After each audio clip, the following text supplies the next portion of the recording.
আমি কিন্তু কখনো হতাশ হই না। তোমরা যারা আমাকে চেনো, কাছ থেকে দেখেছো, আমি কি কোনো হতাশা দেখিয়েছি কোনো দিন? বরঞ্চ আমার চাইতে আমি অন্যের কষ্ট দেখে আমার যতটা খারাপ লাগে, আমার নিজের ব্যাপারে আমার কোনো কষ্ট কখনোই প্রকাশ করি না বা আমার অতটা লাগে না। আমার মনে হয় কি যে আমার কাছে ঘরে কিছু নাই, ফ্রিজে কি আছে, ওই শুকনা রুটি, অসুবিধা নেই, একটু পানি ছিটাই নিয়ে নরম করে গরম করে নিব, ওটা দিয়ে চা বানাই, ওটা খেয়ে নিই। আচ্ছা আমি শুটিং থেকে আসলাম, ঘরে কিছু না, রাতে কী খাবো?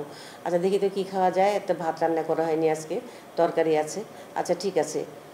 আটা, চালের আটা, আমার ভাগ্নি আমাকে অনেক সময় বকা দেয় যে এগুলো আপনি কেন খাবেন।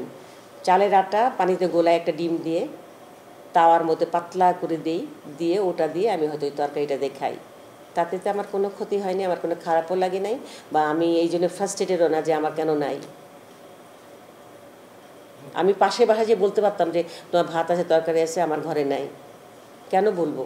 আমি কাউকে জানাতে চাই না যে আমার নাই, আমার আছে। আমাকে আমার তকদিরে ওইটুকু লেখা ছিল, আমার রিজিকে এইটাই লেখা ছিল, আমি এটা বিশ্বাস করি, যার জন্য আমি ওটা খেয়ে আলহামদুলিল্লাহ বলি।